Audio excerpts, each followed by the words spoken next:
Hi, and you're welcome to Bible Reading Culture. My name is Ophelia Boma, and you're welcome to day 22, Jewel 2 of Bible Reading Culture. So we started with day 1 on Proverbs chapter 1, and we are reading the book of Proverbs till Proverbs 31. So we are on the day 22. If you have missed, no worries, the videos are still there. You can go and watch these videos and equip your life. So why Bible Reading Culture?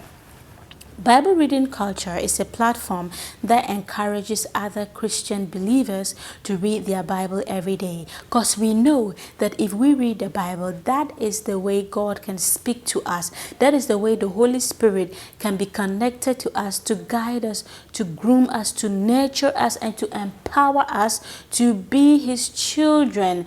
By this way, we are sure never to make a mistake. We are sure never to make a decision that is against the will of God. And so this Bible Reading Culture is here to help you to navigate through your Christian life.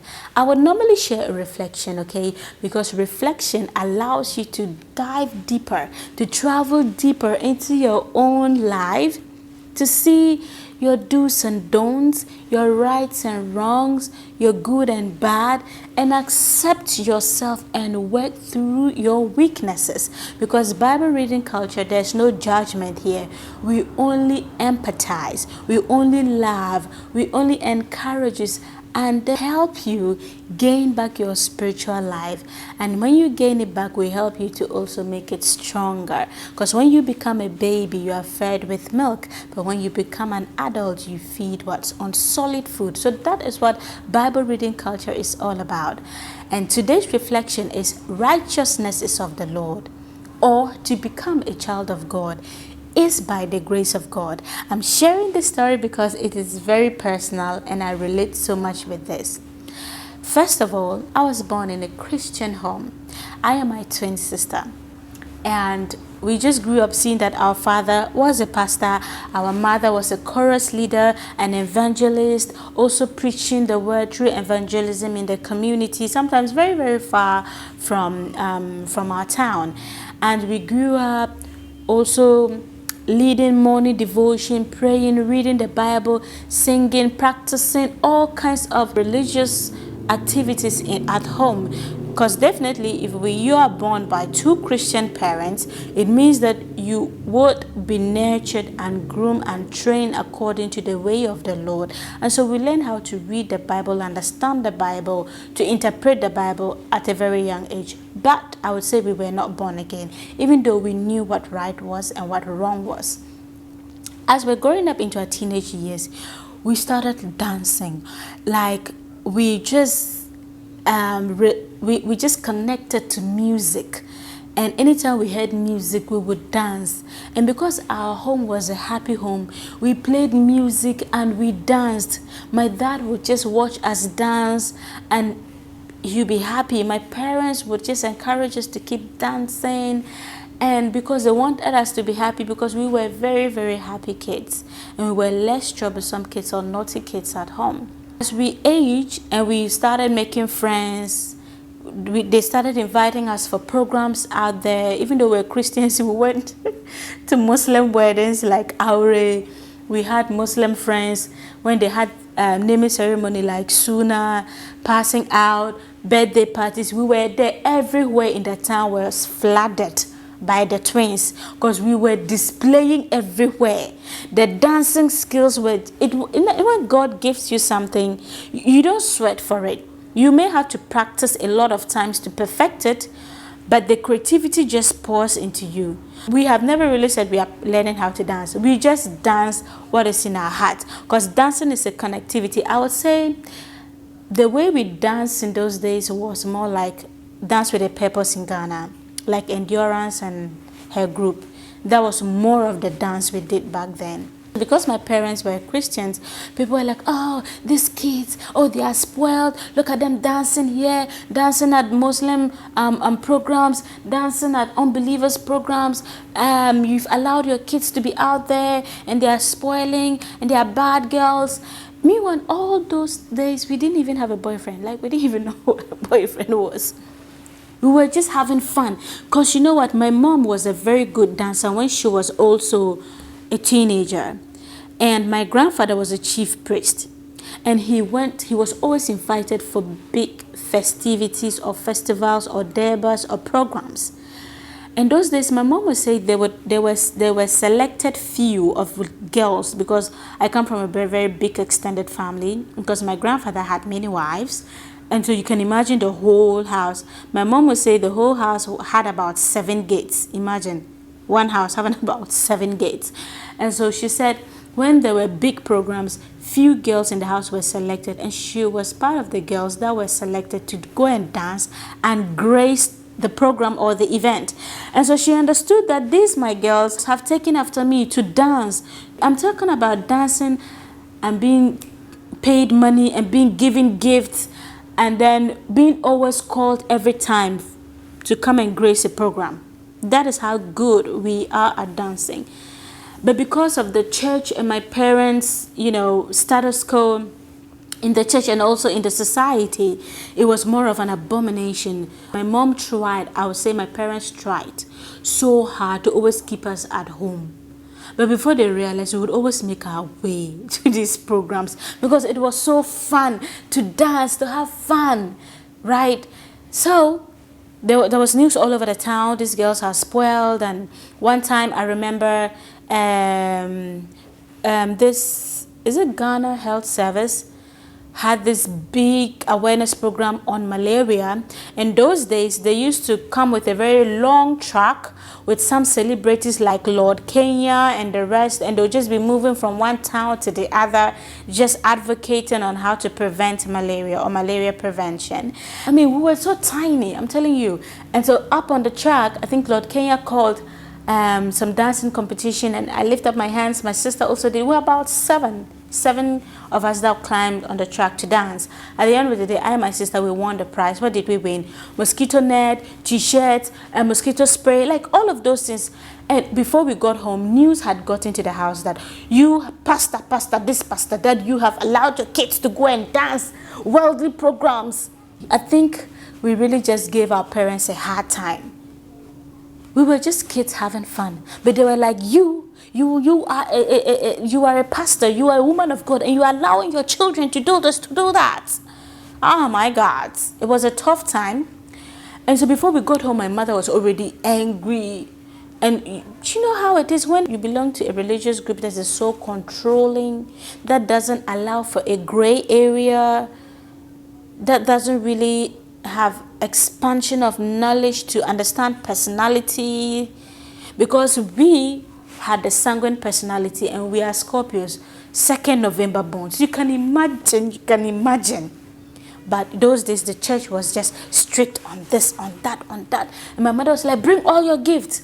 My mom took all the gifts. One day we went to school and came back. She had given all the gifts outside to people. She was like, you cannot bring this gift in this house. It's not good. It's abomination. To punish us not to do that again. But it didn't work because we would still always go out.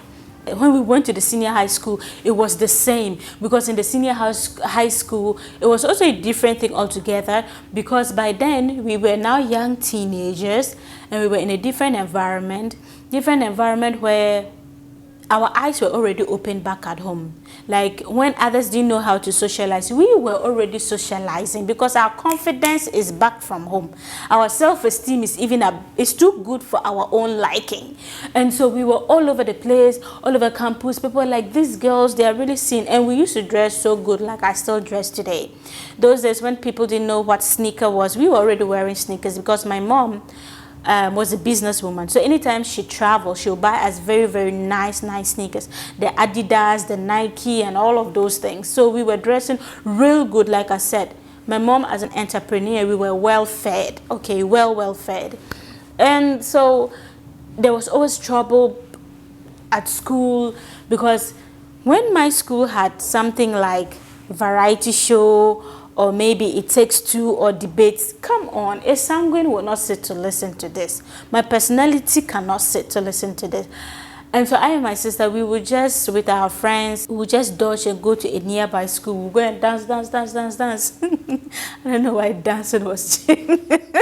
Oh, what is it about dancing? We just go and dance and sweat it out and come back before we realize tomorrow we are called. We are being called in the headmaster's office. Come and answer questions. Or house mistress will call us. Yesterday, you people, you went out, you did this, they'll punish us. So that actually made us famous in school. We went viral. Those days, it wasn't viral, it was popular. They said these girls are popular, these twins are popular. And so I think when I got to my third year, right, I think we did the 4 years, yeah. So when I got to my third year, I had a boyfriend, yeah. And so my boyfriend used to also know how to dance so good. So you can imagine, at the end of the day, we were just known as bad girls. Whatever happened, some people even send news to my mother that your kids, before they come home, they'll be pregnant, they are not born again, and a what, and a blah, blah, blah. Hey, what didn't they say about I and my twin sister, how spoiled we were, and all of those things? Meanwhile, you didn't know what was in our heart with God, okay?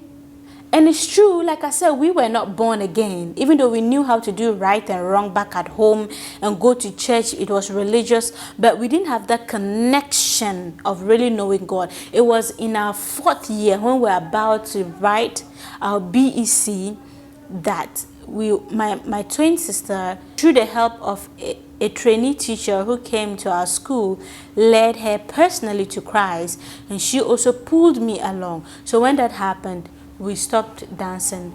I broke up with my boyfriend right even on campus before I left school, and we just changed into a new leaf. So we didn't like to dance, we didn't like to go to these programs, we didn't like to go to other schools. We were just more of knowing God, being prayerful, reading our books, and passing our exam. We did that, wrote our WASI, passed our exam so good, chef case. And one of my father's friends was so happy, he gave us money to go and buy our university forms. Because by then we're totally born again. And so God started to do great things in our lives. So when we bought the university forms, I think we bought it around September. We bought the form September. And then by September 21st, we had admission and we're supposed to rush to the university. At 18, 19 years, university, we've never even left home. We've never left home more than 2 hours journey. More than 2 hours journey. We never left home more than 2 hours journey. And now you are going all the way, like 10, 12 hours from home with no parental guidance, just you in the university and your twin sister. And God really took us there, led us on, and helped us and equipped us, empowered us. Now we were the ones praying, doing dawn broadcasting, preaching, evangelizing, bringing people to Christ, doing the work of God. We're partakers in the campus ministry church. And you know, even when we go to the campus ministry church, some Krifi brothers still thought that we were not born again because of how free and how open we were. Because my mom always taught us to serve God in our identity. She says, if you know Christ for yourself and you serve God for yourself, you will understand each other more. So we never knew what it is to please people, to be in a certain way, to fit in a certain status quo. No. So because we were ourselves, people still thought, you cannot be a Christian and dress this way. You cannot be a Christian and you do this way. You cannot be a Christian. Even we're jogging. And then one brother said, no, as Christian sisters, you are not supposed to jog. Hey, brother. He said, yeah, as a Christian sister, you shouldn't jog. Jogging because you wear trousers and jog. We're like, oh, really? Come on. No, please. And it was always a big clash, like them trying to groom you in a certain way that was really difficult for us to pretend to live like that. And we were being compared to other sisters. Even back at home, they compare us to this sister. Look at this sister, look at this sister. Be like her. She is the identity of Christ. Today, as I'm speaking to you, those sisters are nowhere nearer God.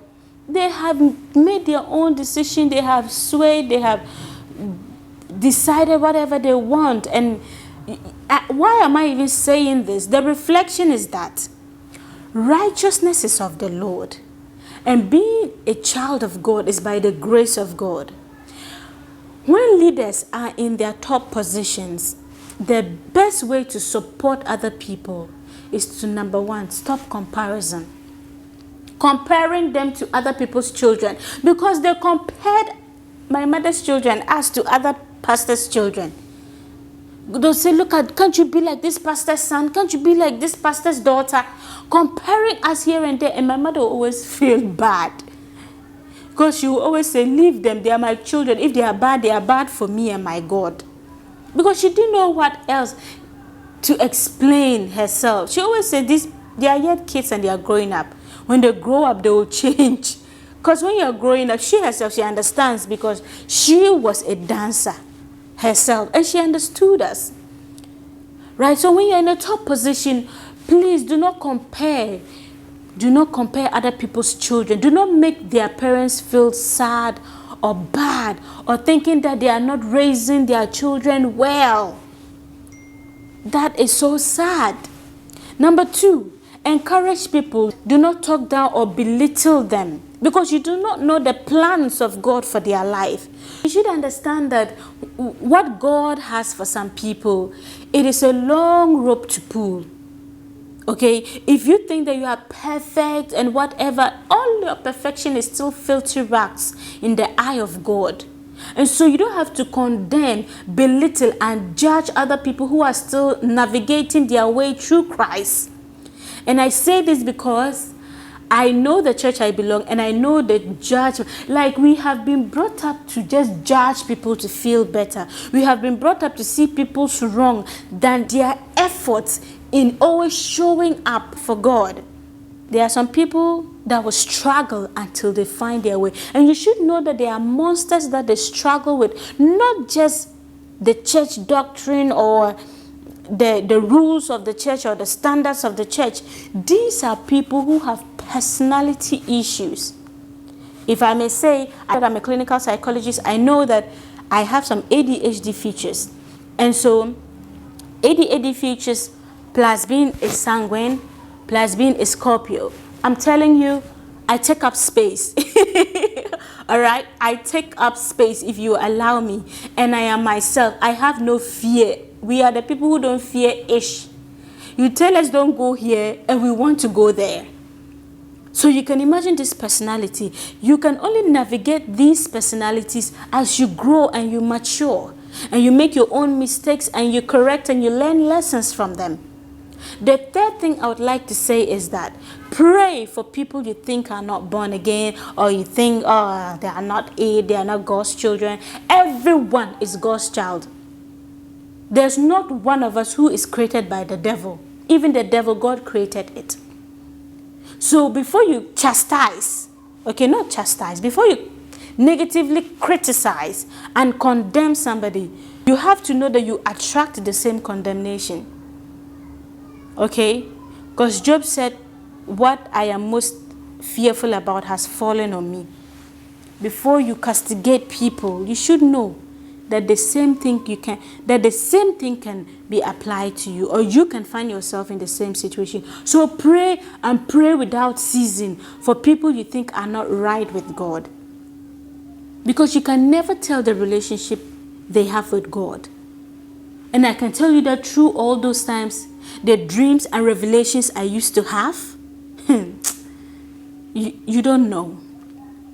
You don't know. Some people, God just created them to come to this world to do something. You dare not cross their path. Okay? You dare not speak against them, because they are the anointed ones. Not the pastors you see on the pulpit who wear the suit, who hold the microphone. Renew your minds, because God's anointed people are some of the lay people you don't respect. They are the ones that will carry the promise of God till the end. They are the ones that God will use. Like he says, he uses the foolish things of this world to confound the wise. So you can never tell who is for God, who is against God, who God is using, who God is not using, who God is preparing or who God is not preparing, and who is God's friend or who is God's child. Because he says what? You are the apple of my eye. And imagine anyone trying to chew God's eye. So those days I can boldly say that I am the apple of God's eye. And all those negative words that people should say about I and my sister, they were just speaking against God, but they didn't know. Because today, look at me, with humility. I am a child of God, spreading the word of God like never before.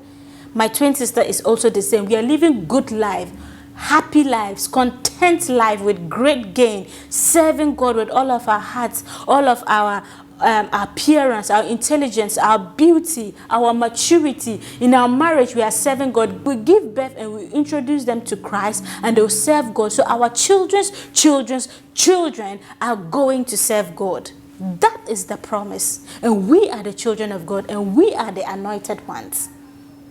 So you need to understand that this world, before you open your mouth to judge A, B, C, ask yourself, do I have the whole story?